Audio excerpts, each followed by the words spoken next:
Is the sound there, guys? Yeah, I think the sound is there, ne? All right. If the sound is there, let's continue. Hey, I was saying, now it means that I have to repeat whatever I've said before because I thought that I'm on the point. All right, I was saying that the paper looked to be simple, but it is a bit difficult, most especially for those people who did not participate in terms of preparing very well. However, these examiners this time for physical science, I don't know whether it's a new person. I saw one of the comments that this minister must be fired. Who is gonna fire him? Fire! Hey, please don't talk about our minister. Yes, that is the level of education we need. Ne? However, we don't want our babies, you babies, to fail. That's the very big challenge. So anyway, let's find out. I know that you guys did not let me down. Let's continue. He said that which one of the following compounds has hydrogen bonds? We said that is an alcohol. We said is C. Then we said that 1.2. We said that which one of the following is a correct general formula for carboxylic acids? I said it like that.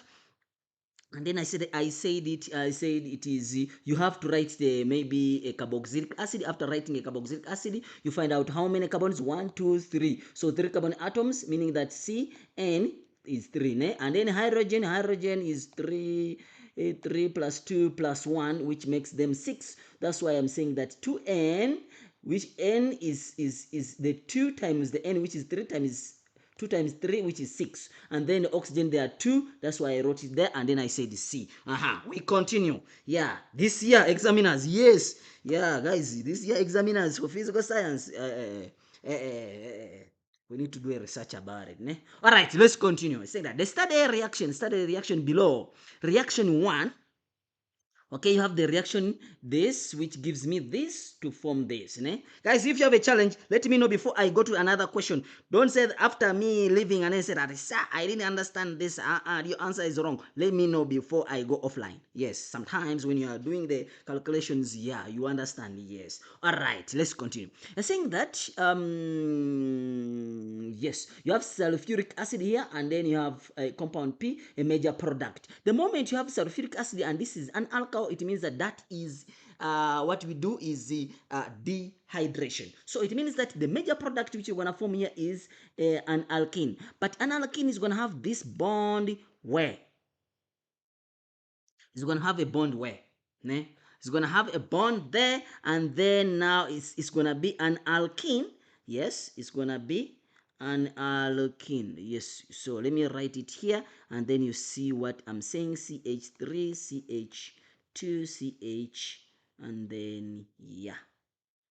Okay, so it's gonna form an alcohol there, and then it's gonna form that there. Yes. So it means that what's gonna happen here, the major product, the minor product, an alkene is gonna form here, while the major product and alkene is going to form here, meaning that this and this, so that you form a symmetrical, meaning that a minor product, a major product is going to be, first of all, is going to be 1, 2, or 1, 2, meaning that it's going to be 2 butene, but 2 in, so I have this and I have that.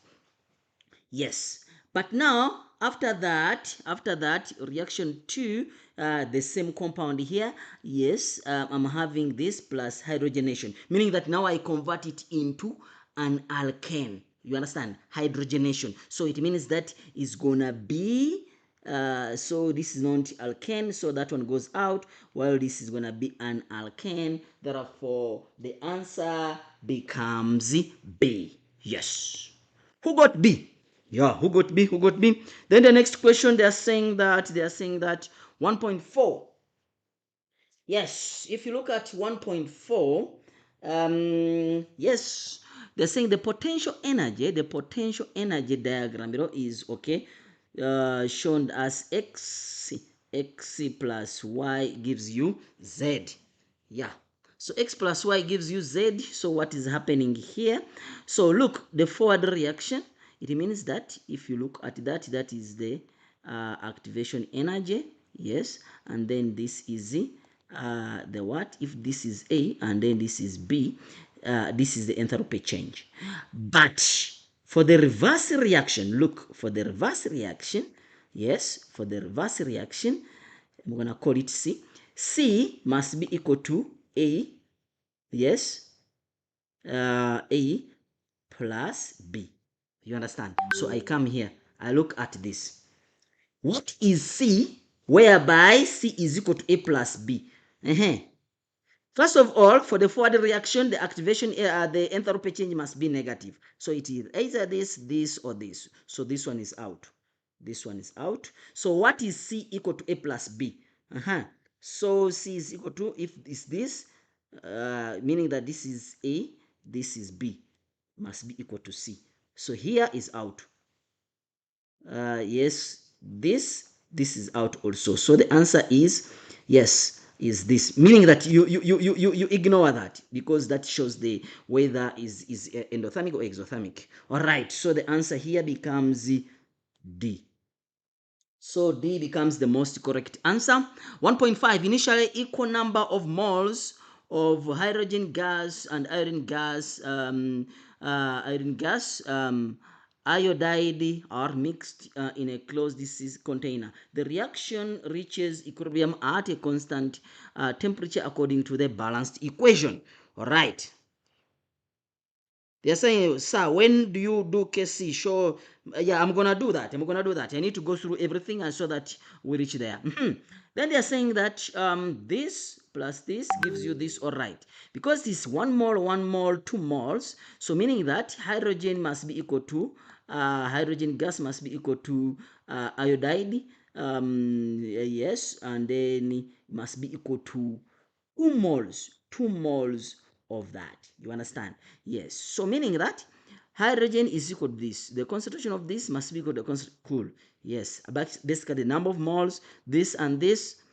No, it can't be, because this one 2. So this is out. This can't be this. Yes. This is 2. This is 1. So if this 2, this one are supposed to be no.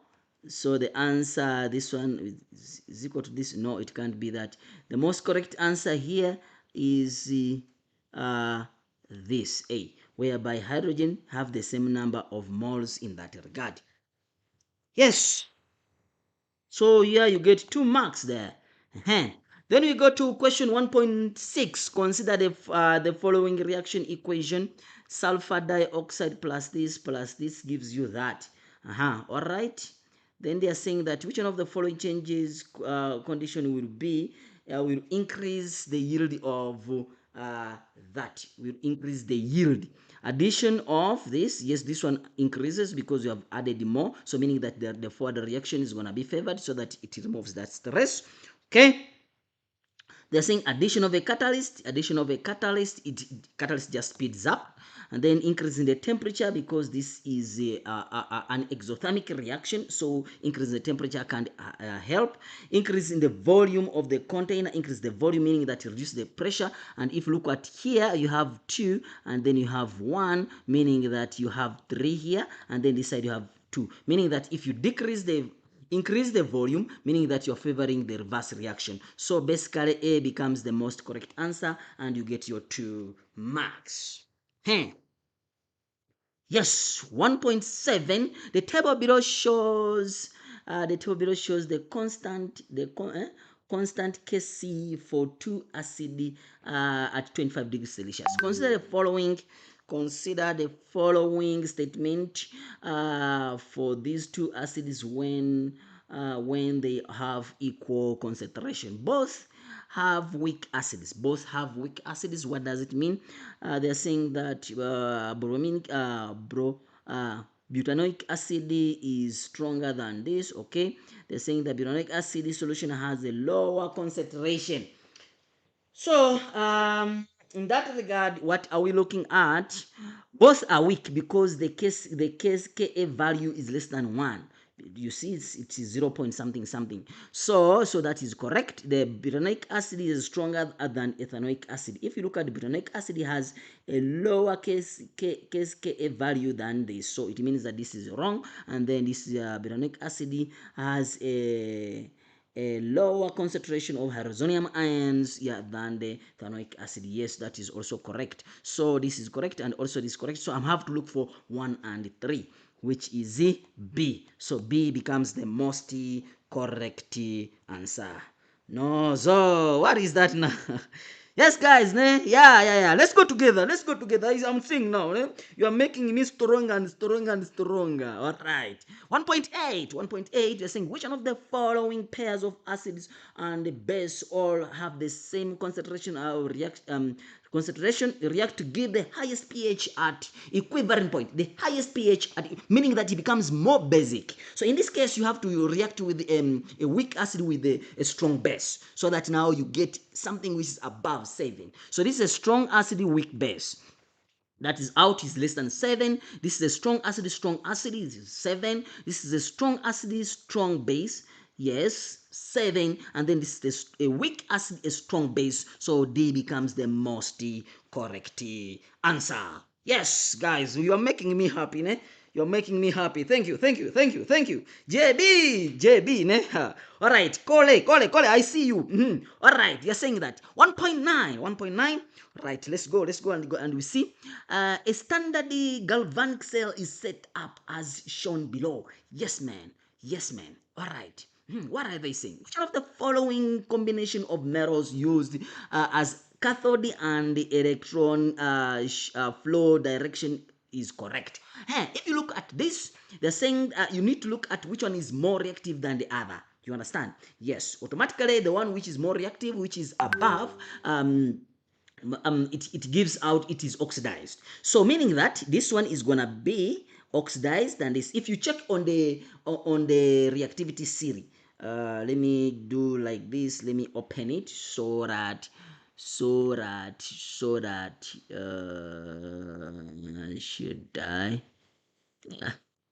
need it to, where are you? I say government, where are you? Yes. Okay. Okay. I will open it when it's that time. All right. So if you look at it, you find out that this is on top, while this in bottom, meaning that this one is gonna be oxidized, meaning that it's gonna be oxidized, so it becomes the anode, and then this one becomes the cathode. And then when I say that metal used as a cathode, automatically this one becomes the cathode. Therefore, that's why B. You see, silver there is the what? And then cadmium is the one which is going to be oxidized. So meaning it is going to release electrons. So electrons are going to come from the cadmium to silver. Therefore, B becomes the most correct answer. Okay, they're saying that when I don't, is it spontaneous? Yeah, we will see it if it's spontaneous or non-spontaneous. Yeah, I'm going there. All right, so you're saying that an electric cell is set up for electroplating in an ion electrode with nickel as shown in diagram below. Remember, guys, this one you don't use the electrode reactivity series. You look at what is positive and what is negative. And the short one means the cathode, while the long one means the anode. So consider the following statement. Iron is, what did they say? What are we electroplating? We are electroplating iron with nickel. Yes, so we are electroplating what?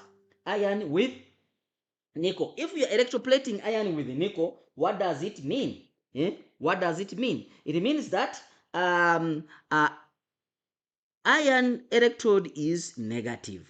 Yes, and then metal in the solution undergoes reduction.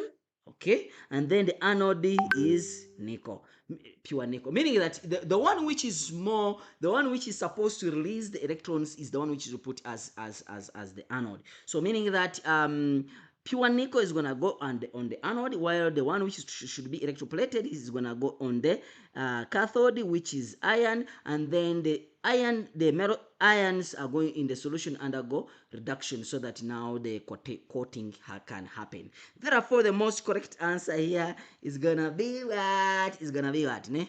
It's gonna be what? It's gonna be what? They're saying that it's gonna be D. Yes. Huh. Right. Then they're saying that, oh, hey, who got 20 out of 20, by the way? Congratulations if you got 20 out of 20. Ne? Yeah. Anyway, if you don't get 20 out of 20, it's not the end of the life. Remember, I always say that not the best in class is the best in life. Do you think Donald Trump was the best in class? Or do you think our lovely president, Cyril Ramaphosa, was the best in class? Eh? Oh man, about Elon Musk, what's the best in class? So, guys, when you go outside there, just make sure that use your brain, make money, be happy, and then life continues. Not about only getting distinctions only. Ne? Yeah, get there, make money, be happy. Ne? Yeah, you should not be stressed, man. Yeah, even if you got 12 out of 20, yeah, say selema, eh? Yeah, you understand. Got it. Ne? Someone saying I refuse. All right, let's go to question number 2. All right, letter A and to D to H, the table below represent organic compounds. All right, maybe I should not say that because they will fire me. I won't say it. Yeah, yeah. Anyway, that's life, ne? But that's the truth, ne? Yeah, I wanted to say something, but I won't say it. 18 out of 20. Thank you, guys. JB. All right. They're saying that write down the letter that represents each of the following: alcohol, alcohol, alcohol, alcohol. Where's the alcohol here? No, no, no, no, no, no, no, no, no. This is not alcohol. This is not alcohol. Where's alcohol? Alcohol, where are you? Alcohol. Where? Go. Right. So now it must be among these ones. Let me find out the formula. 1, 2, 3, 4. Yes, 4. Uh-huh. Yes, it's 3. Then here, 2. Then 2. OH. CH3, CH. 2, H. 2, 3, 5, 7, 9, 10. Yeah. Yeah, got it. This is the most correct answer in that regard. Yes, someone got it. A compound with a 4-mile group. Yes, who got it right? 4-mile group, 4-mile group, 4-mile group. What does it mean? It means that is an aldehyde. An aldehyde. Where's the aldehyde here? Aldehyde is here, which is A. Mm.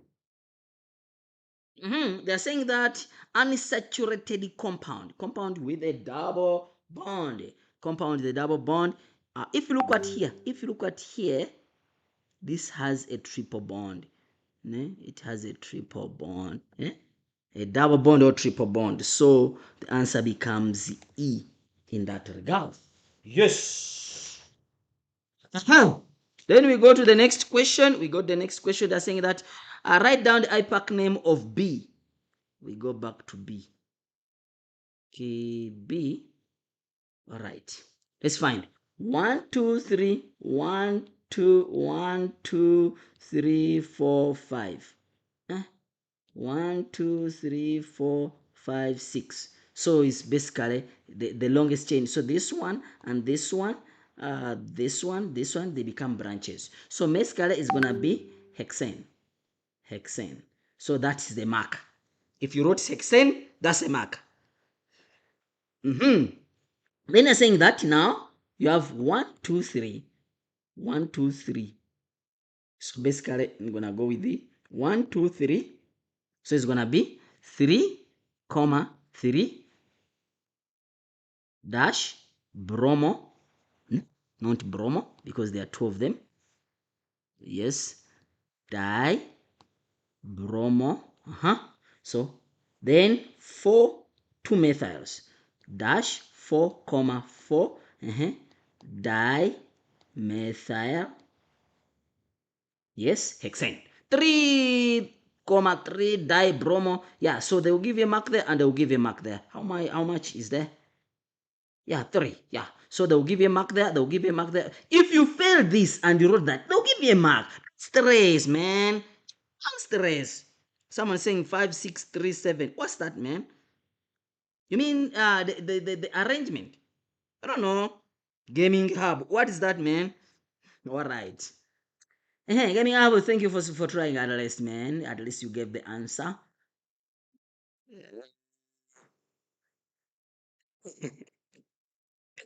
3 4 3. Yes, yes, yes, yes, yes, man. I see.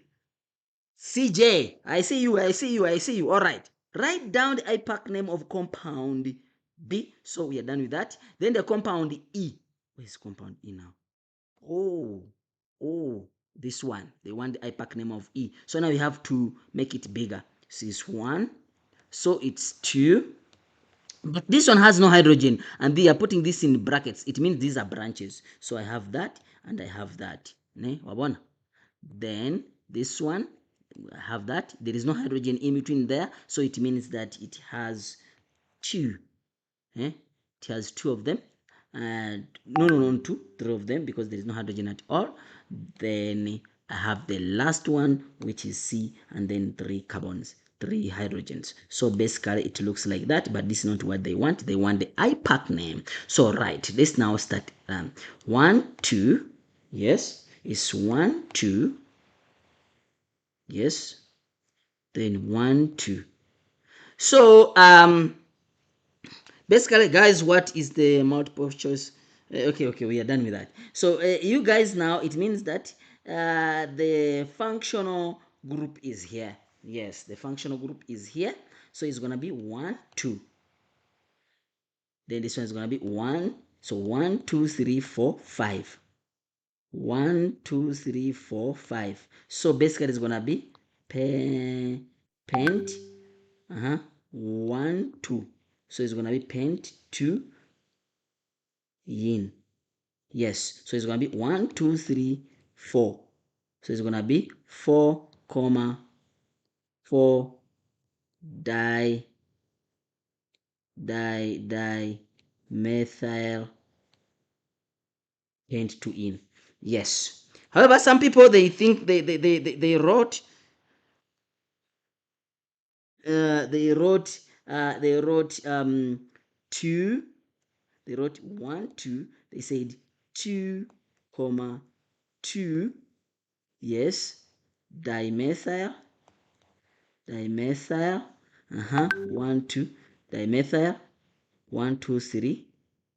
Then say 3, not 3, dimethyl, okay, pent 3 in.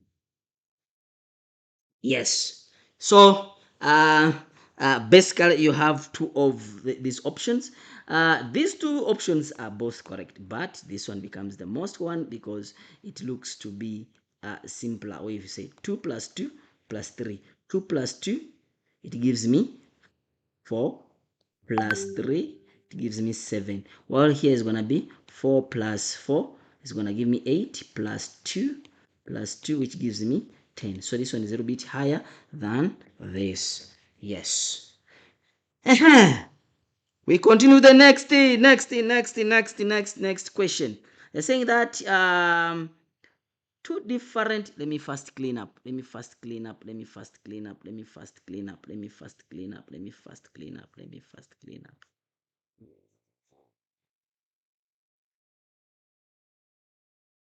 Yeah. Right. I'm saying that define the term functional isomer. This one, even if I don't define, you must be knowing.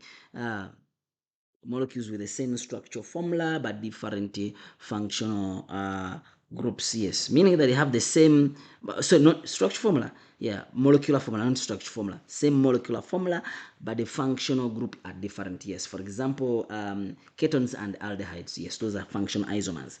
Yes, carboxylic acid and esters. Yes. All right, write down the letters that represent the functional isomer. So you have to come here and then look for them. We have to come here and look for them. Where is it? They're saying this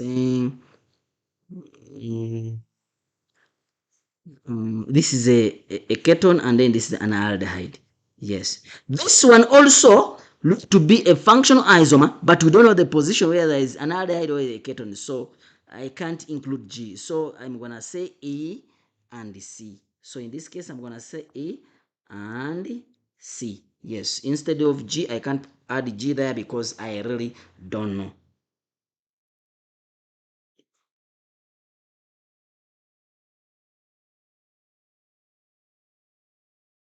Mm. Eh, Nancy, what are you saying? You're saying completely wrong. Which one is wrong? Huh? Which one is wrong? What are you saying is wrong? 2 point what 2.2. Ah, no, no, no, no, no. My Nancy. No, no, no, no. Okay. They're saying that.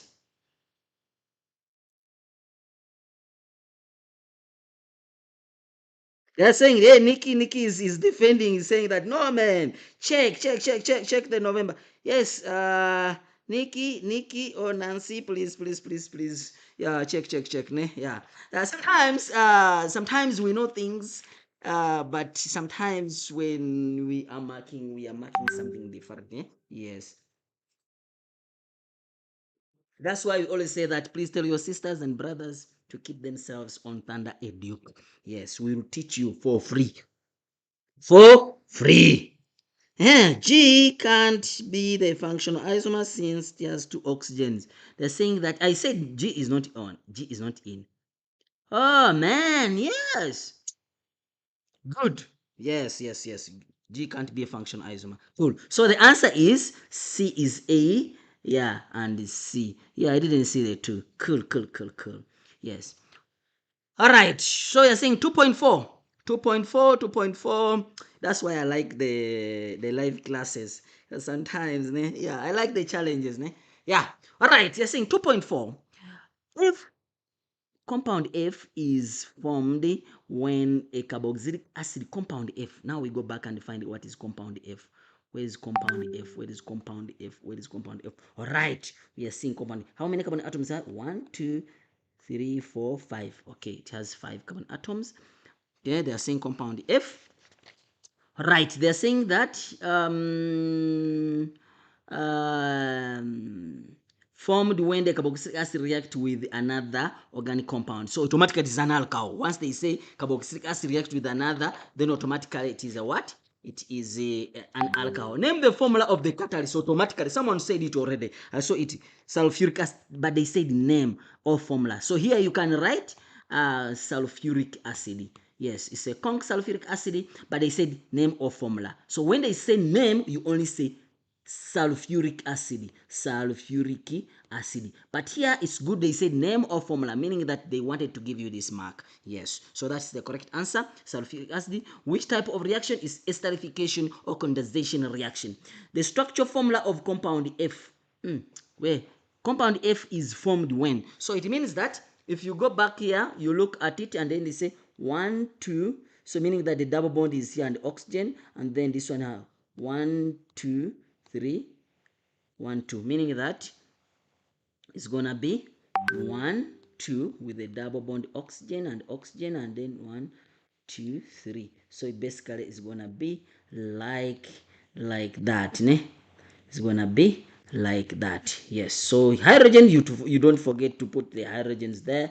There are the hydrogens there, because if you forget, you get a 0 with a tail, ne? Yes, please never forget to write the hydrogens there.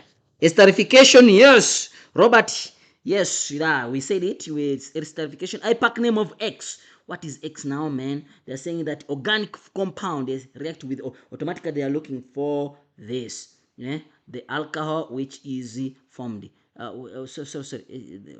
Which react with another organic compound X. The alcohol which was used. So in this case, we're gonna say it's 1, 2, 3. So it's gonna be propan 1 all. Yes, so it is propan 1 all. Someone said propano. Propano. Yeah, we prefer to say propan 1 all because it can be propan 2 all.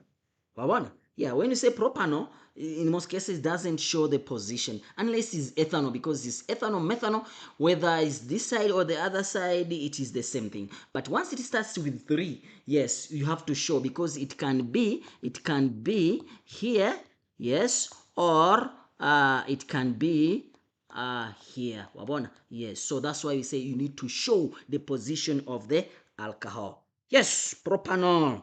All right, but if you wrote propanol, I hope they'll give you a mark, ne? Yes. All right, now let's go to the next question. I'm gonna just second, 1 second, 1 second, just 1 second. Yes, still with you.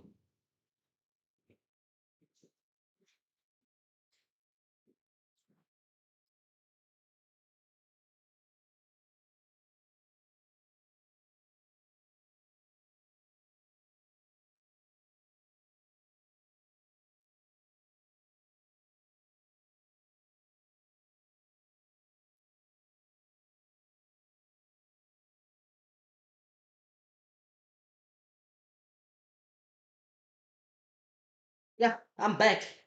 I'm back. I'm back.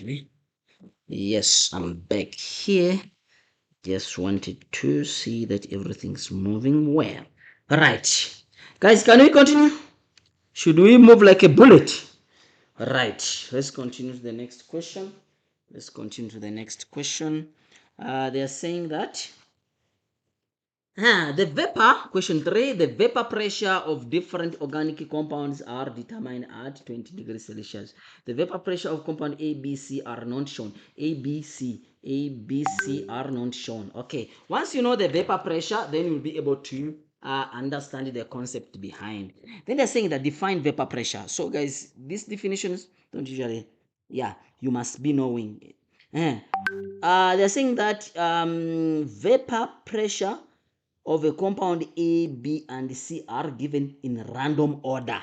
All right. Now, if you look at A, what is pentane, then 2-methyl-butane, and then 2,2-dimethyl-propane. Yes. So since all of them are they have the same number of carbon atoms, so this is more branched, so it means that it has the lower boiling point and then high vapor pressure. So this one has the highest vapor pressure, then followed by this is medium, and then this one has low vapor pressure. You understand? Yes. So I have to come here and then I say that we'll write down the vapor pressure of C. C is this one, has the highest vapor pressure because it is more branched. You understand? Therefore, it's gonna be this. So what is the vapor pressure? Is gonna be 146. Good. Hope you got it right. Explain your answer because it's more branched. Yes, meaning that's more spherical, meaning that it has its bonds are able to be broken easily, meaning that it has a low boiling point, and then this makes it to have a higher vapor pressure. So the way you explained it, as long as it is linked to that, and then it has all the marking points, but that's how you're supposed to explain in that regard. Right, we go to 3.23. All right, 3.3, they're saying compound D and E are compared. Compound D and E. Compound D and E, this is propanoic acid, while this is butanol. What about butanol? Butanol is an aldehyde, while propanoic acid, it is a carboxylic acid, whereby carboxylic acid has the London force, it has the hydrogen bonds, and has dipole-dipole forces. Therefore, its boiling point must be higher and the vapor pressure must be lower. That's why you look at that and then you find it. What are they saying? Which compound has the lower boiling point? Lower boiling point automatically is going to be butanol. Butanol, so meaning that it's going to be E, or if you wrote butanol. Yes, so you get the answer. They give you your mark there. They're saying explain the difference in the vapor pressure. We say that vapor pressure, this one is lower than this because this one has more intermolecular forces of attraction, hydrogen bonds, London forces, and dipole-dipole forces. So which require, while this one has only London force and dipole-dipole forces. So compound D require more heat to break its bonds, therefore lower vapor pressure, while compound E requires less heat to break its bonds, therefore a higher vapor pressure. So you're supposed to explain in that line. You understand, guys? Ne? Yes. Hey, they say go to question. Man, what are you rushing? Ben, it's not nice to rush when I am fate. Eh? Just want to rush. When you rush, you won't eat things which are cooked. You will eat things which are half cooked. They're halfly baked. You see? You are lucky I'm not in life science. I would have taught you how life is supposed to be, that you don't rush. Ne? You cannot rush. Ne? Yes, you have to be slow and steady. Ne? Yes, all right, let's continue. All right, and I'm not your life orientation teacher. All right, let's continue, guys. Ah, la la la la la la. Yes, night. That's correct. Hmm. Right. Question 4. Started the diagram below. Hey, cracking, forming two organic compound. Hey, now let me see people who know the synthesis. We call this one synthesis. You have organic compound one. You react it with that. You form this organic compound. So now what is going to help us is this compound and this compound. Remember when you are cracking, you form an alkane, and an alkene. One. Yes. So if you form those two compounds, so now you need to know which one is an alkane and which one is an alkene. So if you write it it is a formula for an alkene. Automatically, this one is going to be an alkane. So this is an alkene. So let me clean it up. So basically, this is an alkene, while this is an alkane.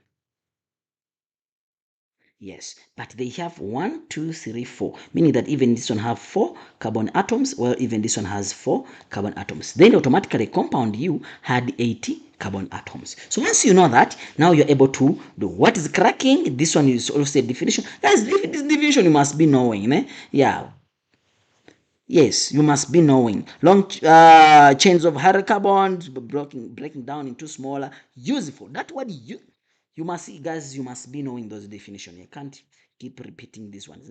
Yeah. Is the product to primary, secondary, or tertiary alkane? When product two is product in reaction to, the bromine is on the outermost carbon chain, meaning that the carbon atom with the bromine is attached to other one carbon atom, or an alkyl group, which means that is a primary alkane. So the answer is primary.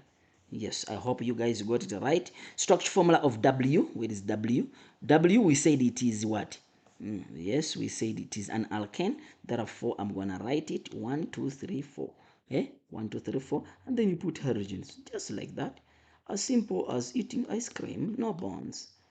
Oh, no bonds. You put hydrogens, hydrogens, hydrogen, hydrogens, hydrogen, hydrogen, hydrogens, hydrogens, hydrogens, hydrogen. They're saying write the structure formula of compound.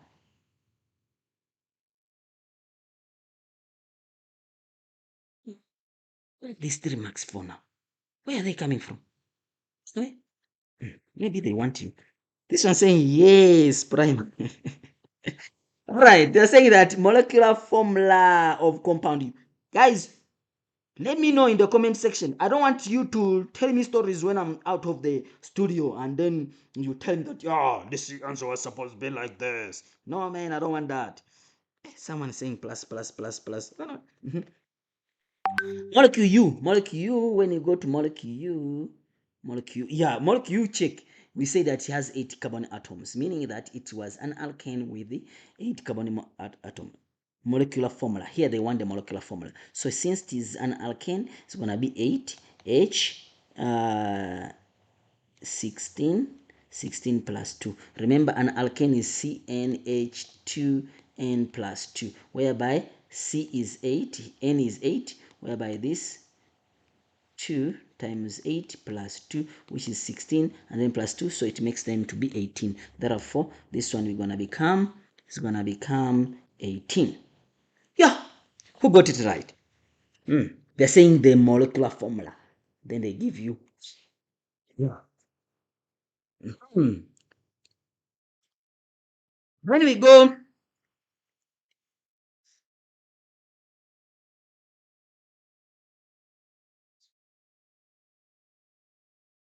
when we say name or formula of the inorganic reagent. Wait, now we organic reagent. Wait.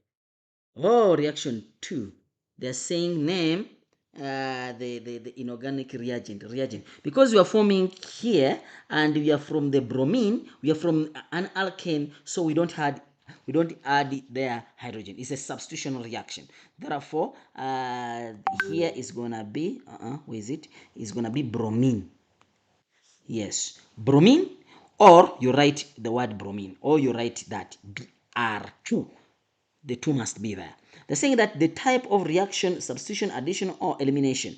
Yes, because I'm from an alkane and I'm going to haloalkane. 1, 2, 3, 4. Haloalkane. Therefore, it is just a substitution reaction. I'm substituting a hydrogen with a bromine. Yes. One reaction condition.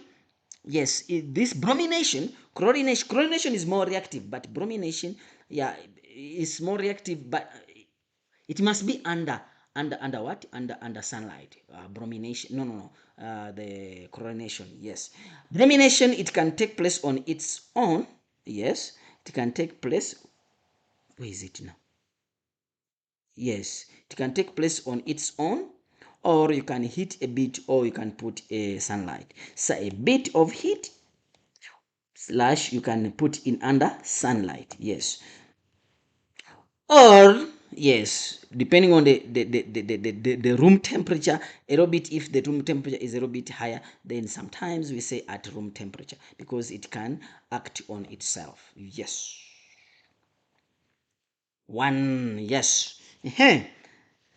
All right, so all these, yeah, it will depend on the markers, and yeah, so but sunlight is 100% fine. Heat is also 100% fine. Room temperature depends on the temperature of the room. If it is you are freezing cold, then yeah, the room temperature may not work. All right, let's continue to the next question. The type, write down the type of elimination in 3. Where is 3? When you come here, you have bromine, and then you form an organic compound. You form an organic compound R. Organic compound R, what is included in R? Yes.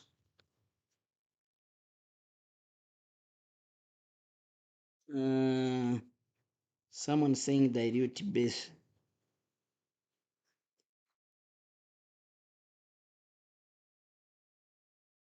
There is no ethanol here, Buffet. Eh? There is no ethanol. It was from here going there. All right. They're saying that write down the type of elimination. Elimination 3. Where is it? 3 is here. And then you form R. Ne? Isn't it? You form R. So if you are forming R, this is elimination. They are saying elimination. So if you are removing this, therefore is going to become dehydrohalogenation. Because I'm so here there are two answers you can give. Ne? The first one is dehydrohalogenation or dehydrobromination, because you are removing the bromine. So dehydrohalogenation or dehydrobromination. That's the type of elimination in reaction 3. Yes. Someone is saying dehydrohalogenation. Yes, is correct. Cole Phillips is correct. Or dehydrobromination is also correct, because it is the bromine which is being removed, and then you form a double bond there. Compound R and T are positional isomers. Yes, positional isomers. Compound R and T. Where is R? R and T are position isomers.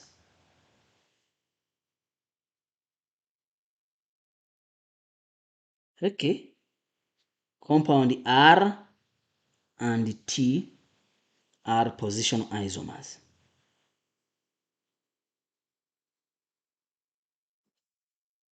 Yes, okay. Let's find out. What are they saying?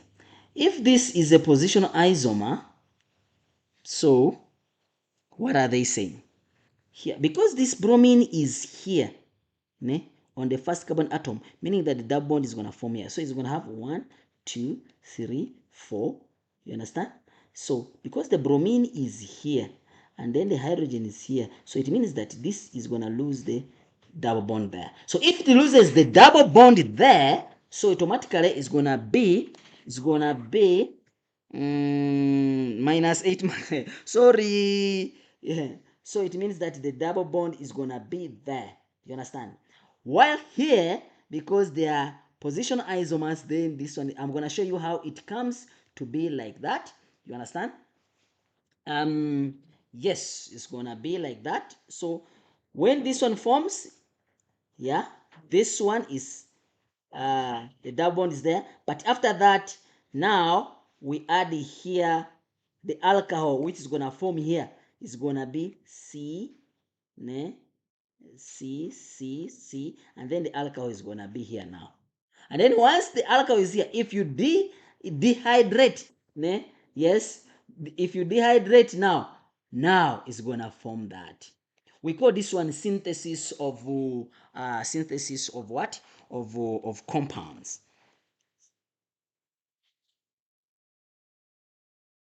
Right. So now what is the question? R and position isomers. Okay, they said it. Inorganic reagent shown in are available in reaction 4 and 5. Yes, 4 and 5. All right. They're saying that write down the balanced equation of reaction 4 using the structure formula and the correct inorganic reagents from above. So basically guys, here, because I'm going to form from here, I'm gonna form an alcohol, I need a base. So here basically I'm gonna say the structure formula C, they say the structure formula. So you guys, you have to write it correctly, ne? CH3, not like this, ne? CH2, is it CH3, CH2, yeah, CH, ne? CH2. You show all the bonds, ne? And then now I have to add their sodium hydroxide, ne? Yes, meaning that this is the one which I'm going to add so that I form an alcohol, ne? I form 1, 2, 3, 4. So the alcohol now is going to be here. You understand? Yes. The alcohol is going to be here, and then it's going to be CH3, CH2, CH2, CH3. You understand? Yes. So since the alcohol is going to be there, yes. And then now, so I have this, I have this, I have that. So I think they will give you a mark for the functional group, give you a mark for that, they'll give you a mark for that, they'll give you a mark for that. Yes. Then they're saying that the balanced equation for reaction 5 using the structure formula and the correct reagent above. Reaction 5. Where is reaction 5? So automatically I'm going to just convert now this into, it's the same thing, guys. The same thing, guys. They're saying CH3. Don't forget, let me just do it properly. Let me just do it properly. You know, you people, you're going to say, no. Another prop. Okay. 1, 2, 3, 4, ne? Let me see. 1, 2, 3, 4. Where is it? Where is it? Where is it? This one. Tomorrow I'm writing. Oh.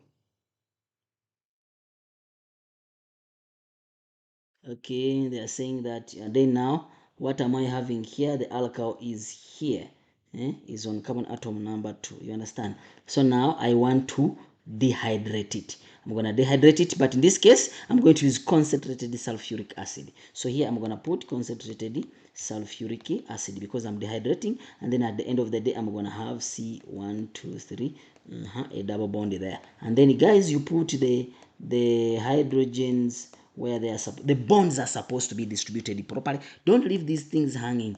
You have to write everything correctly, and you put everything. So for the sake of time, so I'm not going to put all of those hydrogens. Yes. I think that's it, guys. They're saying the IPAC name of compound T.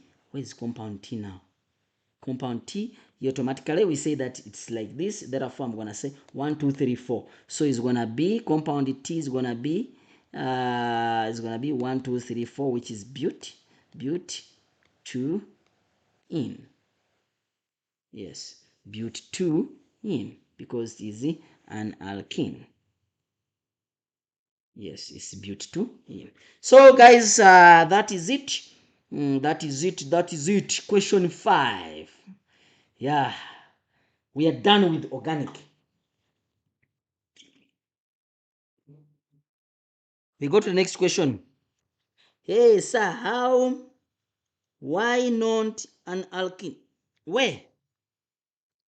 Why not an alkene? The guys, I explained this. That this is an alkane, this is an alkane, and then this is an alkene. Even you see the formula C C. You see, it's a formula C C C. I have 4 carbon and then 8 hydrogens. So I have 3 here. I have 2 there. I have, yes, have a hydrogen there, have a hydrogen here, and have 3 here. So 3 plus 3 is 6, plus 1 7, plus 1 is 8 to give me that. So this is an alkene, while this is an alkane. Yes, I think I'm now, at least I've tried to. Sir, can't you use hydrogen bromide? No, you cannot use hydrogen bromide, because here, where you mean in this reaction can't use hydrogen bromide? Here, it's not substitution. It's not substitution. We are just sorry. It's not what we're adding here. We're adding a bromide, né? A bromide, which is the bromine. Anyway, it will depend on the examiners, but the most correct answer is bromine. All right. Saying I'm gonna study English. Okay, man.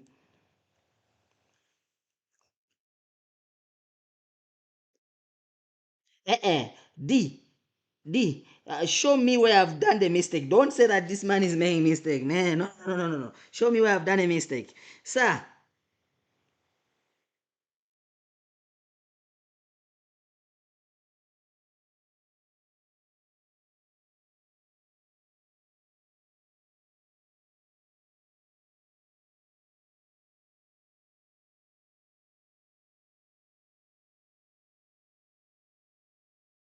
Okay, let me check in your messages. We are saying what?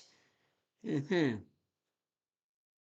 All right. Someone is saying, I think, guys, I'm done with here. Ne? Yes. Yes, I'm done with here. So we go to the next question, and then, yeah, we smash it. Yes, we smash it. So basically, when I wind up, I say that this is an alkane. I wind up, I say this is an alkane. Yes, this is an alkene. Alkene. Yes, and then we say that this is a haloalkane. Yeah, this one, so this one, because we are eliminating, this one because we are eliminating, so it's gonna be an alkene, an alkene, an alkene, alkene, because we are eliminating. And then here, because now I'm adding a strong base, so it's gonna be an alcohol, alcohol. Yes, so that's how it is. This is an alkene, this is an alkene, but this one, the double bond is in the middle.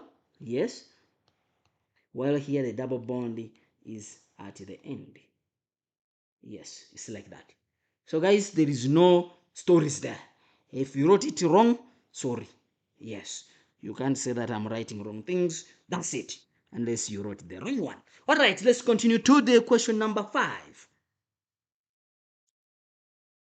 Yeah, someone saying, now, yes, sir, now you are talking. Yeah. D, was I crying before? I started working, guy. Yeah, you didn't see. Yeah, you didn't see. And then he said that, hey, this guy is saying wrong things. Hey, you can't say that, man. All right, let's continue. Let's go to the next question. Reaction between pure aluminium. Yes. Now, guys, we need to settle, and then we do these questions. Ne? Reaction, guys, there are different options, ne? When I talk about one or two options, does not mean that that's the end of the marking guideline. I cannot talk about each and everything, ne? And sometimes there are even others I've not thought of. You understand? Yes. So this is the proposed memorandum. All right. The reaction between pure aluminium and excess hydrochloric acid is used to investigate the factor that affect the rate of, yes, the balanced equation is down. All right, this and this and this and that. All right, define the rate of reaction. Guys, you know the definitions. I don't need to go too much here. But basically, you have to talk about the concentration of the product and the concentration of the reactant. How they are changing, and then they are changing as the time also is changing, meaning that per unity time. So In this experiment, okay, you have this react with this. All right. In the strip, okay, the graph below shows the experiment in the scale. All right. For the time interval t1, guys, let's not argue too much here because there are different methods you can use. Ne? There are different methods you can do what? You can use. Yes. Uh-huh. Then they are saying that different methods. Let me bring my calculator. I think let's just do. One of the methods they're saying that the time t is this at 0, time t is 0, and time 5 minutes. The average rate of action, the average rate is equal to this. Okay. Now they are saying that calculate the mass of aluminium present in a container at 5. We are looking for the mass of aluminium that is present in the container at 5. Okay,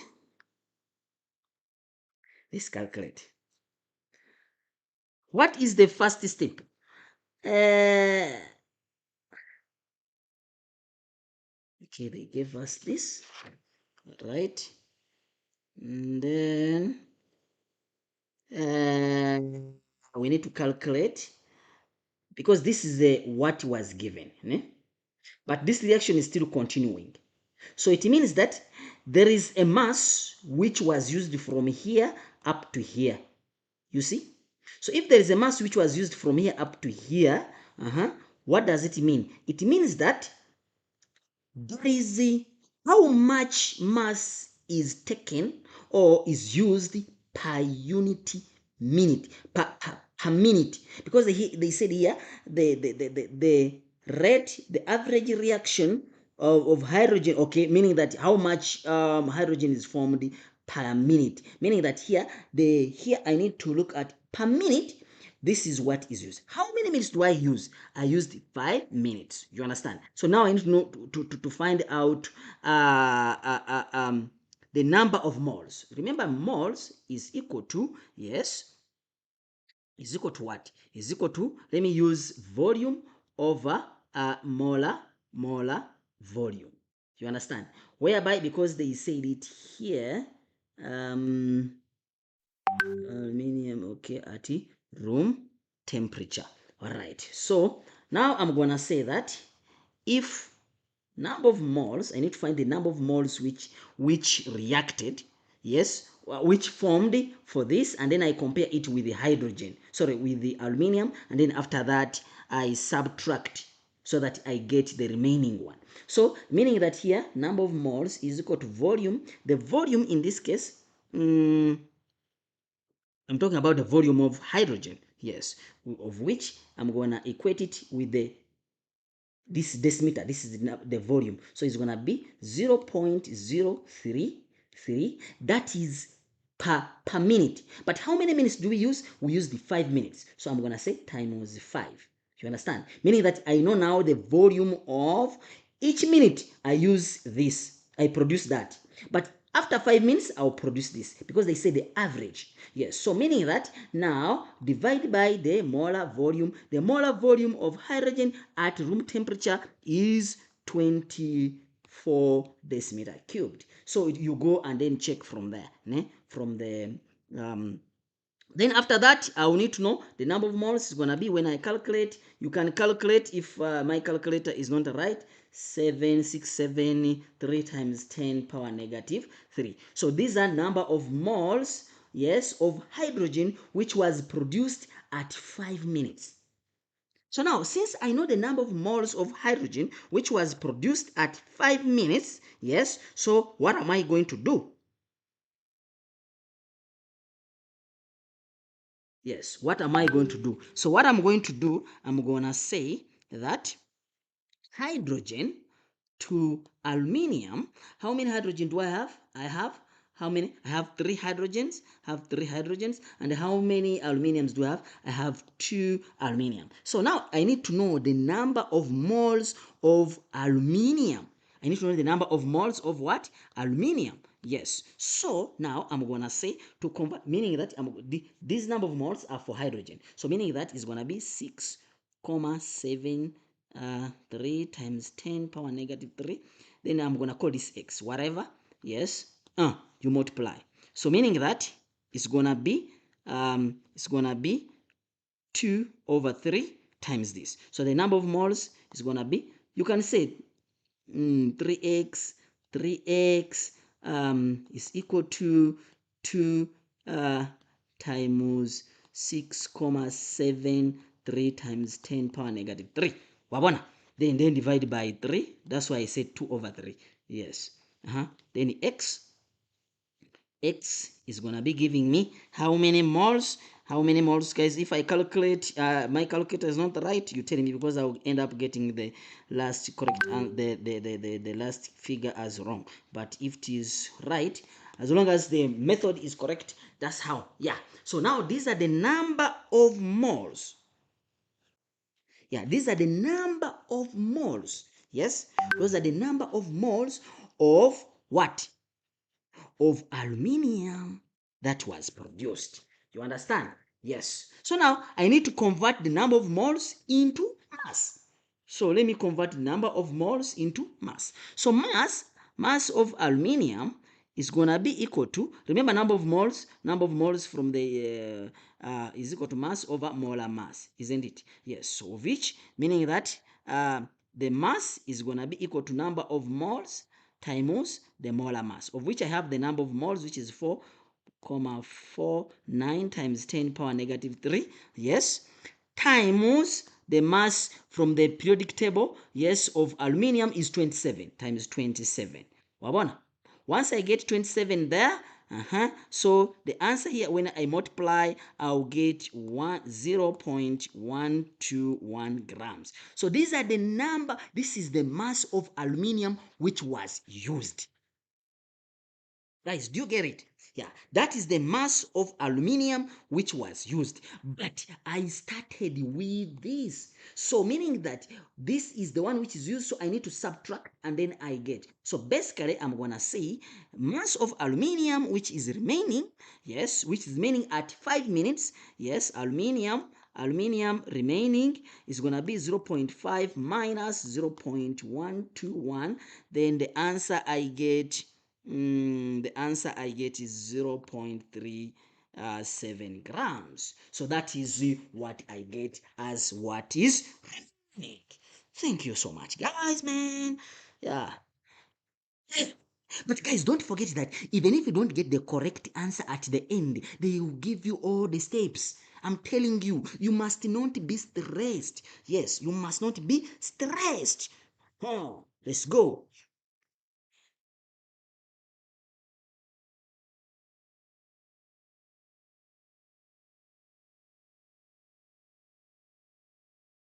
Then we go to the next question. We next go to the next question. Use the collision theory to explain in the reaction rate.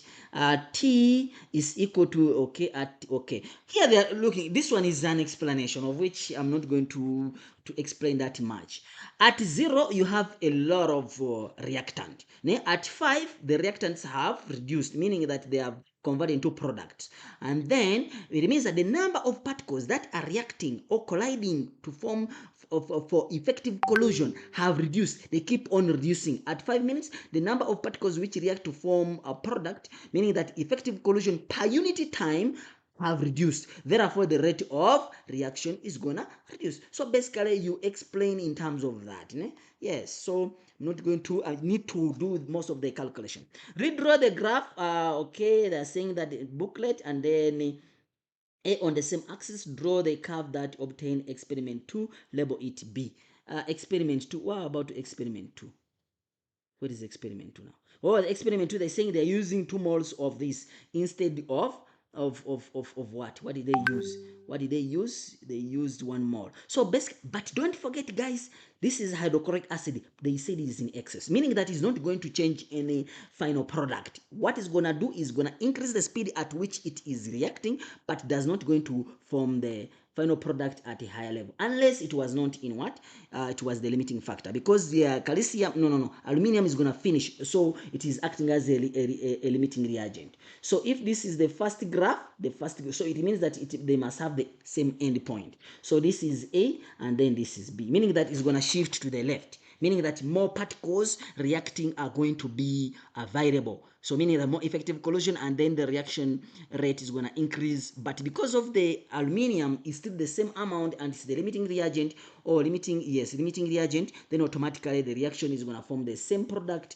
but it's going to complete faster a bit. So it means that you just had to draw it towards the left, towards this side. Yes, I think that's it. Experiment number 3. Then they are saying experiment number 3, experiment is repeated with this one now. Pure, yes, it's the same amount, but in this case they are doing the same the powder. Still, the product is gonna be the same because they didn't change the amount of grams of aluminium, so it's gonna be the same thing. Therefore, I'm gonna say what? I'm gonna say aluminium is gonna give me aluminium what? It's gonna be giving me, so when I draw, this one is gonna be that, then the reaction still is gonna be like the same way, but now it's gonna be a little bit faster. So what are they saying? How will the volume of, they're talking about the volume of experiment 3 compared to that of experiment 1, greater, equal, or it's gonna be equal. Why? Because it's the same amount, but the rate is gonna be faster. Ne? The rate is gonna be faster. Yes, the rate is gonna be faster, but the end product is gonna be the same. So what are they talking about? They're talking about the volume of hydrogen which is formed. So it's gonna be the same thing. Ne? Yes. Right. We go to the next question. They're saying that X is Maxwell distribution curve for the reaction under the set conditions. A change was made to one of the reaction conditions to obtain Y. Right. What change made to obtain Y? So basically, if you look at it here, this is the moment you have this, and then this one comes in, so it is the temperature. So in this case, what was do here, it is the temperature. Ne? It is the what? It is the temperature. So here the answer is temperature. Yes, meaning that the temperature was increased. Temp increased. Yes. Give a reason for your answer. Yeah, you see that more particles now they have, if this is the EA, meaning activation energy, you'll find that more particles now will have sufficient energy to form products. Yes, guys, pressure decreased. You can talk about pressure when you have aluminium, because aluminium is a solid. Yes. Remember, pressure only works in gases. We go to question 6.1. Question 6.1. What is it involved here? The reaction of carbon monoxide with the oxygen is investigated. In the reaction reaches equilibrium in the closed container at this. All right, they're saying that the change in the condition of equilibrium are made at different times.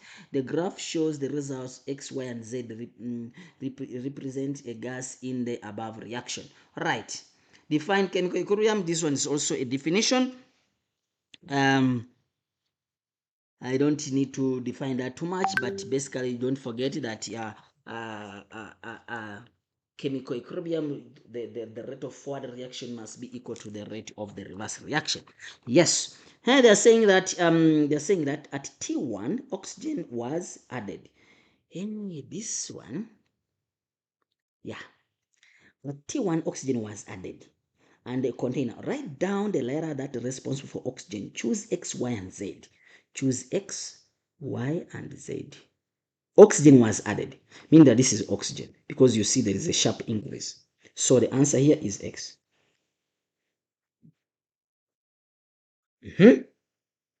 At temperature 2, pressure is adjusted by changing the volume of the container, and was the pressure increased or decreased? So now I need to find out. I have 2 plus 1, meaning that this side is 3, and then here I have 2. So the forward reaction is favored by increase in temperature, while the reverse reaction is favored by decrease in temperature. But now this is a product. This is the reactant, you see? Yeah, it's a reactant, and also this is a reactant. But when it reached here, it reversed. You see? It reversed. Now this one becomes the product. Product. You see? Product, and then also this one becomes a product. Yet this one was a reactant. You understand? And also this one was a reactant. Are you seeing? Yes. So it means that now reactant, product. So and then now it becomes reactant. Basically, now the reaction is going reverse. Here the reaction is going forward. You understand?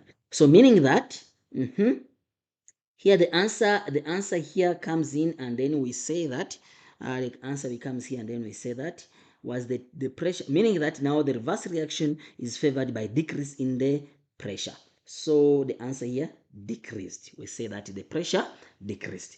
Explain your answer. Because yes, the reverse reaction is favored by increase in what? In the pressure. Yes, because of this one has 3 moles, while this one has 2 moles. Write down the name or formula of the gas that is represented. Name of represented by Z. Z automatically, because this was a reactant, and also this one was also a reactant. And then here reactants, how many do we have? It means that this is carbon monoxide. Yes. And then now, because this is a product at the beginning, so this is carbon dioxide. So meaning that Z, name the formula or a gas that is represented by Z. It is carbon monoxide. They said name or formula, so you say carbon monoxide. Yeah. Then they're saying give a reason for your answer. Yes, it is the second reactant. You see, it's the second reactant here. It depends on which explanation, the way you explained it, but it's a second reactant here because the first reactant is already taken there. Number 2, if you look at the number of moles, it requires 2 times. This is 2 times, while this one requires 1. You understand? Yes, this one requires 2 times to make this one. It's 2 times to this. Yes, 2 times to that, you see? Yes, so you can also explain that case. Carbon monoxide. All right. Someone is saying 0.5 out of 150. How can you say that now? Well, yes. How? All right. They're saying that now use the what change in temperature is made at T3. Hey, guys, here, this question is tricky. Listen carefully. This question is tricky. They're saying that what change is made at T3. Choose increase or decrease in terms of temperature. Guys, look, when we go back, we say that if you're following the same reaction, if not what happened here, because we keep moving. No, you understand? The forward reaction here, they say that is less than what? It's less than 0. Meaning that this reaction, the enthalpy change is less than 0, meaning that it is an exothermic reaction. You understand? Don't say increase. Hey, you're gonna say increase or decrease. Yeah, I'm telling you, it's gonna shire you. So the enthalpy change is less than 0. Wabona? So meaning that it is an exothermic reaction. Exothermic reaction are favored by decrease in temperature. Wait, decrease in temperature. But listen carefully. They reverse the reaction here. You see, they reverse. This is the reverse reaction. They reverse the reaction. This is the reverse reaction. Meaning that now it's moving this side. Meaning that this reaction is exo. This one is endo. Wabona? So now, and then when it reached T3, again, remember this is a product, now it is going down. Meaning that now, again, it has reversed. Meaning that this one now is exo. Meaning that what made the endo to reverse? The endo reverses by decrease in temperature. Yeah? Yes. The endo. Remember, exo. This one is endo. When you increase the temperature, you are favoring, meaning that this reaction wouldn't have reversed if you increase the temperature. But now you decrease the temperature, it's gonna favor the exothermic reaction. So meaning that that's why this reaction now reversed.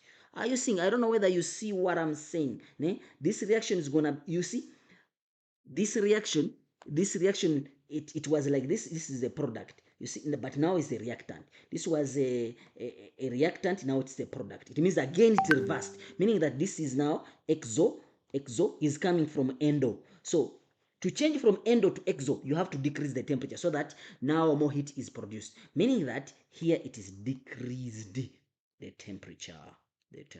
Guys, I think you got it. I'm sorry if you wrote increase. Anyway, the markers you will see.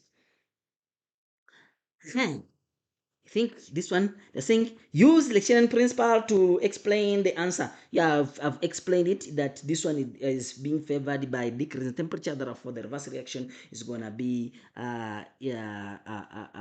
favored. That's why you see that now this one, the reaction what? It reversed.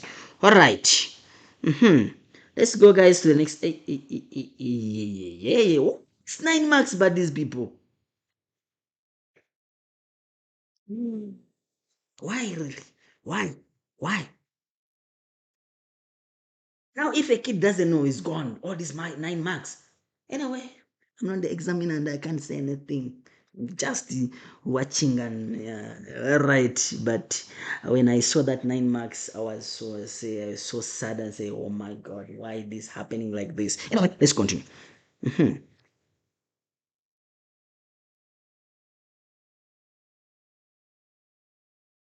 All right, they're saying carbon monoxide react with water vapor, all right, and then the reaction reaches equilibrium according to the balanced equation.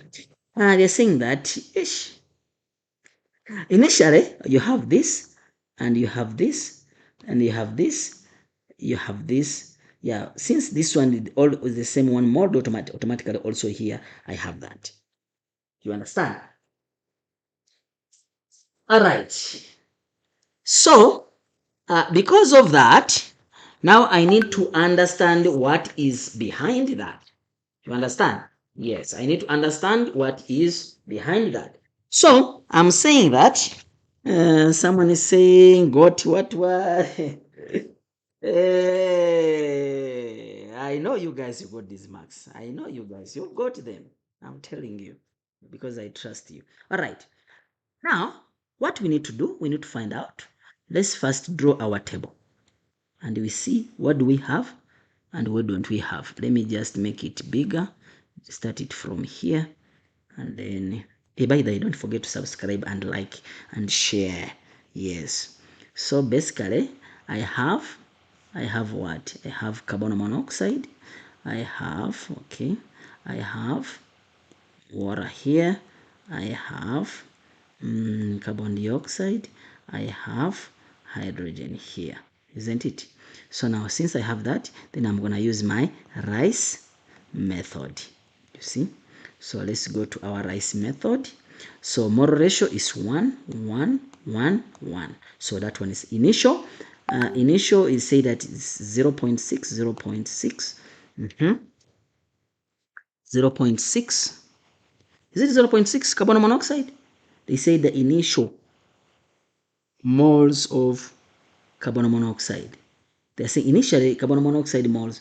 Okay, I'm saying 0.6, 0.6, and then here is 0.1, 0.1. But now once I put them like that, I'm gonna get stuck because these are number of moles. So I don't know what is next because they only gave me this. So what is next? So I think you guys, some of you, when you reach there, you also got stuck. But let's find out. Let's find out. So what we can do is now we're going to have to change from moles and then we use concentration. Remember, when we have been busy teaching you guys, I said that sometimes they bring concentration. So let's convert it into concentration. Moles per decimeter cubed. So since I have moles per decimeter cubed, yeah, you can use the same, still the same style, and still you get the same answer. Yes, meaning that you can say, okay, this is negative x, you see? You can say that, negative x. You can say even here, it's negative, it's going to be negative x, and then here is going to be positive x. This one is going to be positive x. Yeah, because it is 1 1, eh? Yeah, but now because when I reach here down, it's going to be too much for me to divide with the more ratio, sorry, with the decimeter cubed. So what I'm going to do, I can first I use the decimeter cubed, meaning that I'm going to use moles per decimeter cubed. So let me say that carbon monoxide moles is C6, so let me put it into moles per decimeter. So divide by the molar volume, which is 2, so it's gonna give me 0.3. Now this is gonna be moles per decimeter cubed. You understand? So that is easy, so that I eliminate this. I eliminate the last part here, which I'm gonna use to substitute in the other formula. Yeah, but even if you go like this, you can still get the answer, ne? Yes. Then I go to water. And water here, it is 0.6 still, divided by 2, so it's going to be 0.3.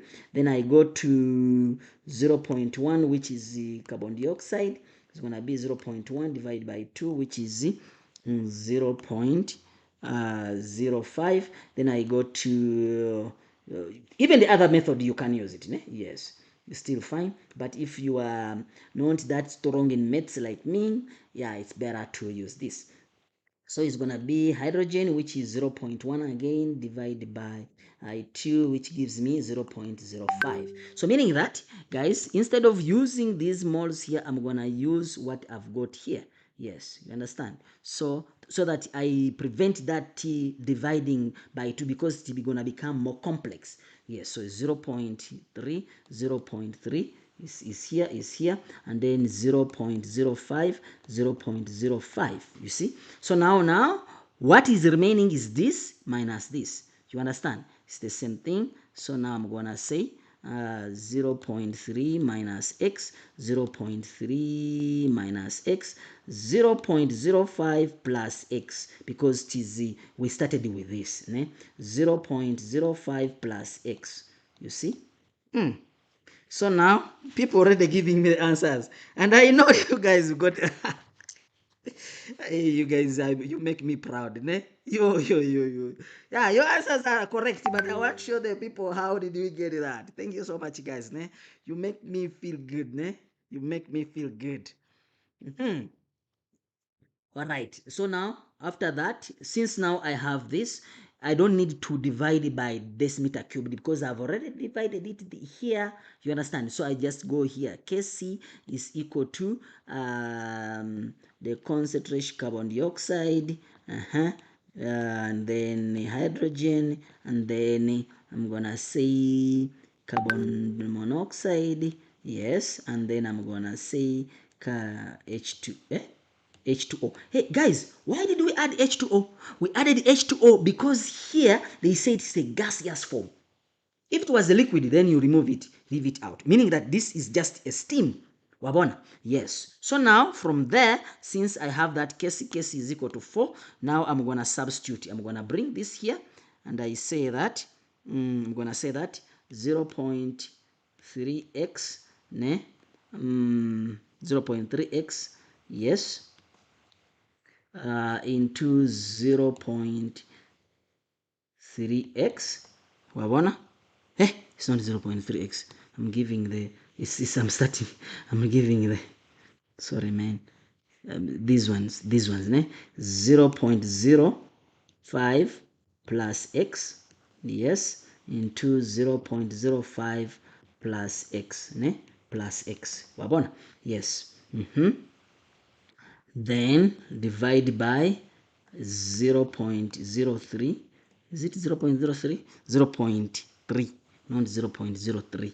Yes, 0.3 minus x, yes, into 0.3, yes, yes, minus x, yes. So you understand, this and this is equal to squared, isn't it? So it's like 4 is equal to 0.05 plus x squared. Also this one 0.3 minus x squared is the same thing, isn't it? So once I get that, I can square root them. It requires people who know how to do the maths. Me, I'm not good in maths. So this one they cancel, meaning that I'm gonna come back here and I say that I'm gonna come back and I say that 2 is equal to 0.05 plus x. Yes, divide by 0.3 minus x. So I can say 1 and then you cross multiply, and then from there I can say that 2, yes, in two brackets, and two brackets 0.3 minus x, yes, close the brackets, minus, yeah, no, is equal to 0.05 plus x is equal to this. This is equal to this. Yes. So basically here I'm gonna have 0.6 minus 2x is equal to 0.05 plus x, isn't it? Plus x. Yes. So now I will get 3x, yes, is equal to 0.6 minus 0.05, isn't it? Yes. So basically if I divide, yes, if I divide, what am I going to get? It's gonna be, if you divide, you subtract there, you'll see that 3x is equal to 0.55, yes, because you take this one this side, you bring this one this side, yes. So divide by 3, divided by 3, so x is going to be equal to 0.1833, yes, 33, yeah, that's the concentration. So since I have that, it means that now I can substitute in x. What are they looking for? Calculate the concentration of what? They want the concentration, what do they want? This thing is too much, yeah. The mass, but I need to find out the concentration of what? The mass of carbon monoxide. The carbon monoxide is here, you see. So now it means I'm gonna just bring that here. The concentration of carbon monoxide, there's no 2 there, is equal to what? 0.3, 0.3, yes, minus x, of which x is 0.183, yes. So when I subtract, I get 0.117 molar. So since now I know that, yes, since that now I know that this is number molar, so I need to get the number of moles. So the number of moles is equal to CV, yes, of which I have the number of moles, I don't have the number of moles, so I'm gonna say number of moles is equal to this 0.11 molar times the volume, which is 2, which the volume of 2 which was given here, the volume of 2, the volume 2 here, it was given here, so it means that I'm able to get that.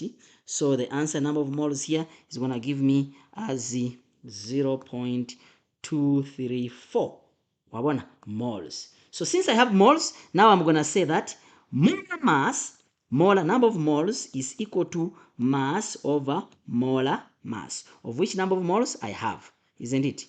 So what I'm going to say, I'm looking for mass, so I'm going to say mass is going to be equal to number of moles times molar mass, of which mass is now is going to be equal to number of moles 0.234 times molar mass of what?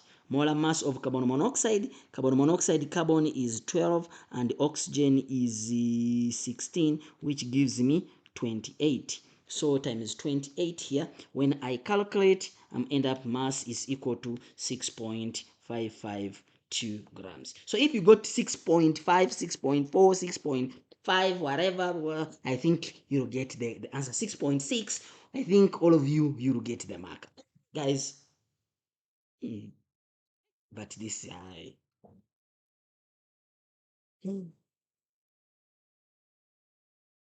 People who don't do maths, I don't know. I'm sorry, guys. Ne?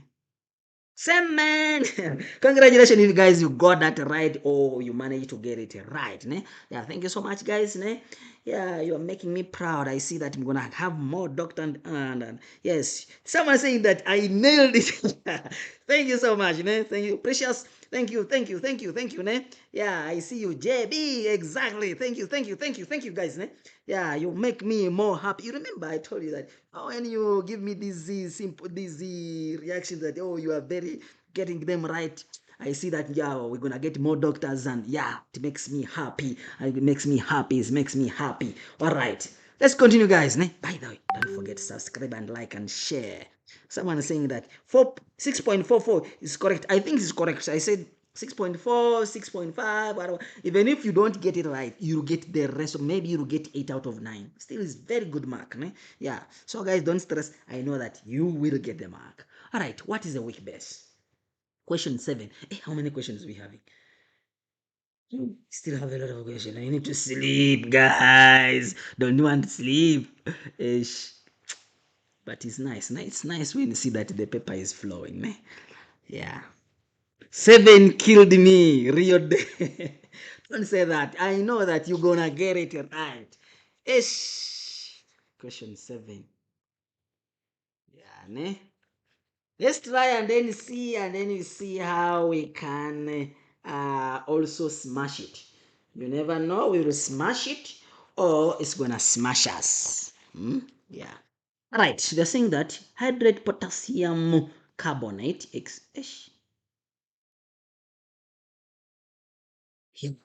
You know, guys, there is a lot. I always say that there is a lot of methods you can use. Even the one for Casey, there is a lot of methods you can use. You understand? So, you need to find out the best method. You understand? Yes. So let's try and see. Maybe what I've used might not be the same you have used. You understand? Yes. So if the answer is just a little bit small or just alternating, just small bit, you just know that maybe your answer is still correct because of the rounding off and stuff. It can also be a reason why you don't get exact answer. Right. Potassium hydrate potassium carbonate of this is a weak base. Okay, is a solution prepared by dissolving the same in water. Define the term weak base. Weak base is a substance which partially ionizes when it's dissolved in water. Yeah, it's basically it doesn't dissociate. Did I say ionizes? Dissociate. Because ionization is based on the acid. Dissociate partially when dissolved in water. Yeah, that's the definition. I don't usually talk about definitions. You're supposed to define themselves yourself. Okay, write down the formula of the conjugate acid of the C and conjugate acid of a carbonate ion. In most cases, guys, ne, you see this carbonate when it is reacting. Ne, remember this is a 2. Ne, in most cases, when it is reacting, it reacts slowly. Ne, yeah, it reacts slowly. So basically, a carbonate.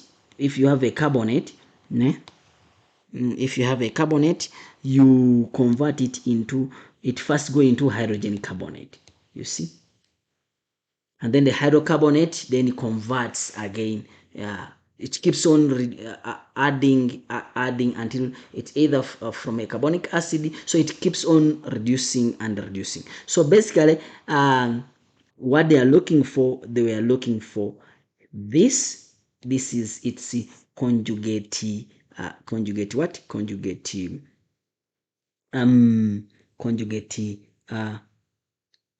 acid. Mhm. Let's go to the next question. They're saying that someone saying hydrogen ions. Hydrogen ions. I don't know whether they'll give a mark, but remember it keeps on ionizing. It keeps on ionizing until actually this is supposed to be like this until it forms a real carbonate. You understand? Yes, it keeps on reducing one hydrogen, yeah, until the whole hydrogens are gone. You understand? You see, when you look at these equations, they don't react the way you think they react. they keep on reacting in bits. The same way you see like sulfuric acid, ne? It doesn't, if it ionizes, doesn't ionizes just the way you see it here. No, it first change into this sulfuric acid. It first changes, then you see that it changes from sulfuric acid, one hydrogen is lost, and then you're gonna form this, a negative, you see. Then after that it keeps on reducing, and then it reduces another until now this one, it will come here. Yes, so you see where the conjugate acid comes from, so it becomes the conjugate acid, you see, and then now it ionizes completely to form the sulfate, you see, then plus the hydrogen. So it keeps on reducing one, most especially if it is a diprotic acid. Yes, so it's the same story here. When you look at the carbonic acid, it's the same story that happens there. Anyway, let me not take too much time there. Let's go to the next question. They're saying that hydrochloric acid was this titrated with potassium carbonate solution, unknown concentration. We don't know the concentration. Now they're saying define the value of this. Okay, this one is simple.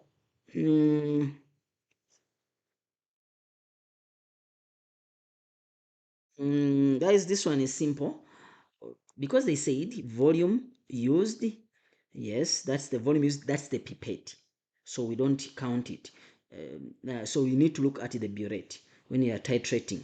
The burette initial reading is this one. The final reading we don't know, but this is the volume of the thing used, so it means I'm gonna say 6,5 plus the volume used, which is 20,05, and then I get the answer, which is 26,55. So that is the answer for P. And then for answer for Q, so this is the final, so I'm gonna say for the 8,3 minus 20.15, so I get the answer as 28,15. So that is the answer for Q, meaning that's where we started, plus this. Yes, and then when you subtract these two, you get this.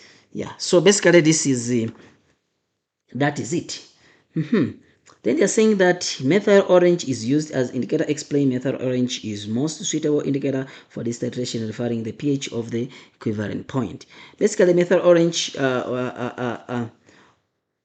it basically turns pink when it reaches the equivalent point. But why is it used? Basically, methyl orange used when you are testing the weak base, a weak base, and a strong acid. Do you have a weak base here? Yeah, you have this is a strong acid, and then they say that it is a weak base. They said it. They said I saw it somewhere. They say you see potassium carbonate is a weak base. It's a weak base, so meaning that it's a weak base, strong acid. That's why potassium, methyl orange was used. Right, guys, someone said P is 13. No, my brothers. CJ, no. I think this one was required for you to go to the laboratory and then do the practicals, and then you see exactly what you're supposed to do, because this is a titration from the laboratory. Yeah, the pipette, you see the pipette, you burette, yes, you subtract. Right, the concentration of potassium nitrate. Yes, now here there is a simple, let me see if the space will be enough for me. If the space is not enough for me, I'll see what I can do. I'll create another space. Okay. They are saying that 5 point, let's go to the next question and then we see what we get from there. 5 marks. Here I use two different methods. I can use the method where I use the formulas, or I can use the first principles. So I like to use the first principles because when you go to the university, you use the first principles. But I'm not going to use the first principles because you guys, I think you are used to the formulas. But remember, still you have different formulas, different styles. You can do it as long as you move in step by step. Remember, the marking guideline has different ways in which it can be used to mark your answers. So don't stress when you see that things are not going to your you are not going to your answer. You are not going to your yes. But since you you guys, why are you doing this to me? When I CJ, why are you giving the answers before I say anything? Okay, let's see if we're gonna get it. Let's see. Let's see. All right, let's start. They're saying that methyl orange is used as indicator. Explain why methyl orange is most suitable indicator for, okay, we done that. Calculate the concentration of. So now we need to know, we say that potassium carbonate is equal to potassium carbonate. Let's find out which volume did we get. So now the first of all, we need to find out the volume which we got. Potassium carbonate is here, but now remember, when you are calculating the volume here, you need to get the average. So I'm going to say 20,05 plus 20,15. So plus the 2 divided by the 2 so that I get the average. Yeah, so if when you get the average is 20.1 cubic centimeters. Remember, these are still in cubic centimeters, which we need to convert them into. Yes. Then we go to, we need to know now, what did they give us? They want the concentration. Do you know the concentration of this? We don't know. What else did they give us? They gave us the hydrochloric acid. Hydrochloric acid, they say that is 0.1 molar. They said it here, they said it's 0.1 molar, so I say 0.1 molar. And then the volume of hydrochloric acid, they said it here is 25 cubic centimeters. So I'm going to say 25 cubic centimeters. Yes. Are you getting there, guys? You are not going to don't worry, you're gonna get the answer. Don't stress. If you skipped that, still you can get the answer. If used this just like that, still the answer might be just there. You understand? Still you'll get the marks. As long as you did the correct substitution and stuff, still is fine. You get marks. Eh? Don't stress too much. Yes. Then they're saying that, so this is what we have. So now we're gonna use what we have and then we get what we don't have. You understand? Yes. So now we have this. So in the first principles, we're gonna use this, we get this, we compare it with the mole ratio, then that will be equal to this, and then I find in the 1000, and then I'm able to get the concentration. Those are the first principles. But if you use your style, let's use your style. Now let's use your style and then find out. So first of all, I need to find out the mole ratio of this potassium carbonate to hydrochloric acid. We give you a mark because if potassium carbonate, we come back to the equation, it is 1. This is 1 and then this is 2. Okay, so this is, we give you a mark there, né? Yes. And then now after that we can use your method. The method, you know, because it is, I don't know whether it's there on the paper, but if it's not there, still is fine. The one which you say that n acid over n base is equal to C acid over C acid over C base over V base. Do you understand? So now once I get you, they give you a mark there. You see now 2 marks are gone. Then now we come here and then we say that now we substitute. You have to have correct substitution. So obviously of the acid is 2. It's going to be 2 over this one now over 1. So it's equal to the concentration of the acid, of which we don't know the concentration of the acid. Do you know the concentration of the acid? Yes, we know the concentration of acid, which is 0.1. Yeah, we know the concentration of acid. Do you know the volume of the acid? Yes, the concentration of acid is there. The concentration of the volume of the base is so times 25. But 25 is cubic centimeters, so I need to convert them into 1000 US. You understand? Divide by now the base. I don't know the concentration of the base, but I know the volume of the base, which is this. So it is 20 times 20.1 divided by 1000. You see? So now I get the answer there. So now from there, since now I know that, I'm gonna cross multiply. This one goes there and this one goes there. So basically, at the end, I'm gonna have 0.0402 CB. This one, you see, because now this one I converted them, ne? Yes, CB. I have to convert it. So 0.02. So okay, times Cb, yes, divide by divide by divide by 0.0402. Okay, let me just first do it like this so that it is clear. Let me just do like this. You're saying that 0.0402 Cb is equal to 2025 times 10 power negative 3. Yes, when you calculate here, yes, and then you multiply it by that. So basically divide by 0.0402 divided by 0.0402. So Cb is gonna be equal to what? Cb is gonna be equal to 0.062 molar. I see. Yes. So basically that is that.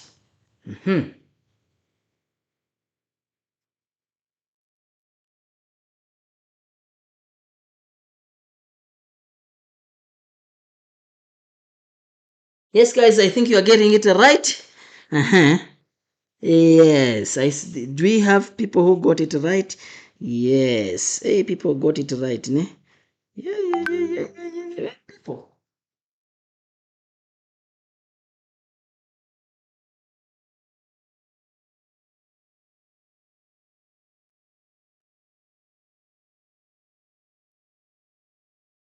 Acid react. Examiners think we are. They're saying that surrender. What are you saying? Hydrochloric acid. Hydrochloric acid.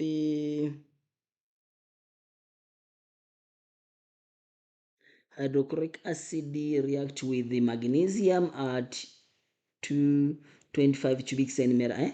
Hydrochloric acid reacts with magnesium at 25 degrees Celsius according to the following balanced equation. So they're saying that magnesium plus this, you get this. Use the oxidation number of reactant. Okay, explain why this reaction is a redox reaction. So if you look at this, what is it now? This is magnesium. It has 0, but when it reaches here, it has Mg2. Wabona?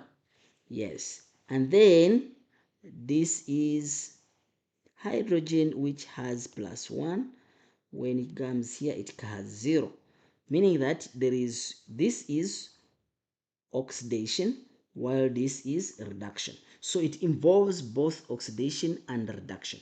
Use the redox reaction number, explain why this reaction is the redox. Yes, you see that magnesium starts from 0 and then it goes to +2, while this one starts from +2 and then it goes to 0. So it is a redox reaction. Write the formula of the oxidizing agent. So when you talk about the oxidizing agent, what are you looking for here?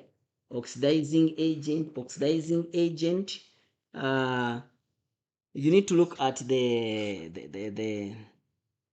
one which reacts more. Ne? You need to look at where you write down the formula of the oxidizing agent. Oxidizing agent, it means that it is reduced. Did I say you use the okay? Write down the formula of oxidizing agent. The one which is reduced, it started from +1 to 0, meaning that hydrogen becomes the oxidizing agent. Hydrogen ion, and they say the formula, they don't want so you have to write it as that. They are saying that it is observed that dilute hydrochloric acid does not react with the copper.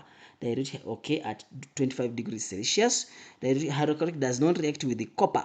So, strong, yes. So basically what you need to look at here, if you look at why does the hydrochloric doesn't react with the copper, because basically magnesium is a strong reducing agent than copper. You understand?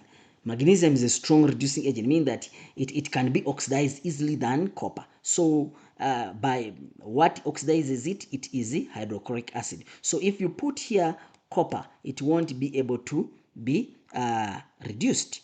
Yes. So now they're saying that we can say that Since magnesium is a strong oxidizing is a strong reducing agent than copper, therefore hydrochloric acid cannot oxidize magnesium, but uh, hydrochloric acid cannot hydrochloric acid can oxidize magnesium because magnesium reacts more, but it cannot oxidize copper. Why? Because copper is not readily lose electrons to hydrochloric acid. Do you understand? So that now once it loses electrons, it forms that. So basically you can you're supposed to explain in that regard that one is more reactive, one is less reactive. Therefore, copper cannot is not readily able to lose those electrons to hydrochloric acid. Explain your observation. They're saying, okay, so I've explained that.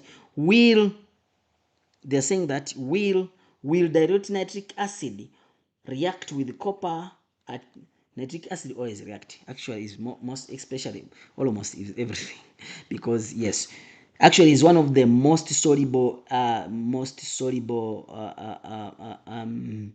acids. Yes. Nitric acid, the answer is gonna be yes. Yeah, will nitric acid react with copper? Yes. You have even a copper nitrate. Yeah, it is easy to find it there. Yes. uh, what about copper chloride? Copper chloride is there, but is in most cases it is not that soluble. Explain the answer in terms of relative strength of oxidizing agent. Yes, nitric acid is a more strong oxidizing agent. Yes, than even hydrochloric acid is a more oxidizing agent. Yes. Yeah, is more oxidizing agent. Yes, meaning that it can oxidize the copper easily. You understand? Yes. They're saying a galvanic cell is represented. These ones are just explaining. Galvanic cell is represented by the cell notation. Right. They're saying that write down the balanced cell net ionic equation for this reaction. So now let me see what they're saying. Let me see what they are saying. That okay, so it means that this gives this. So it means that this is reactant, this is product, this is reactant, this is product. So if you are writing the reaction, is gonna be lead, yes, solid, plus now this reactant with this reactant plus F iron 3 gives me lead 2 or lead 2, whatever, plus iron 2. Wabona?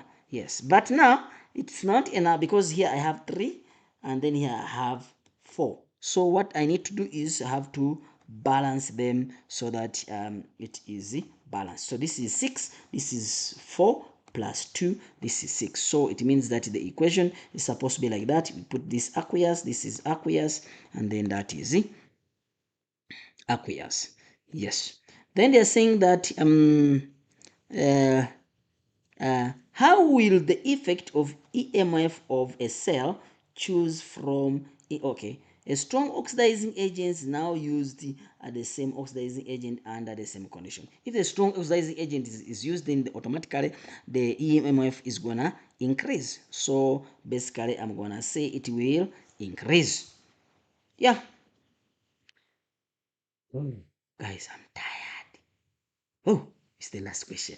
All right, let's go to the last question, guys. They're saying that a strip of silver is added to 1 mole decimeter cubed of solution of lead nitrate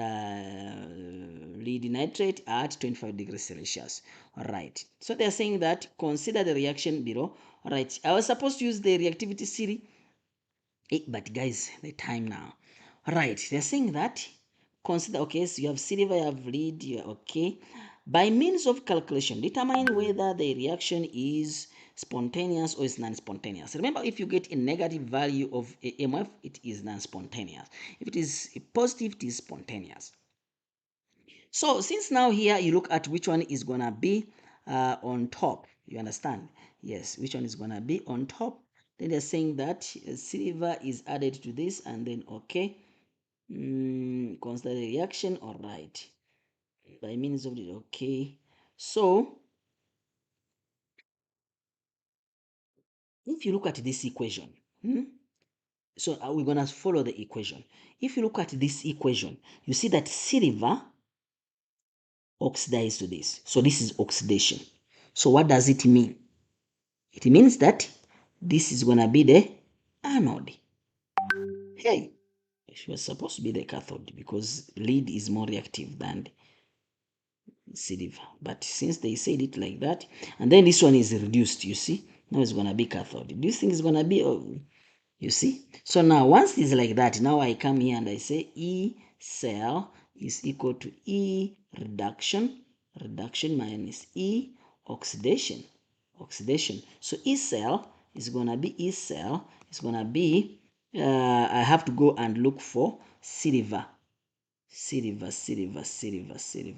Where are you? I usually tell my kids to use the B.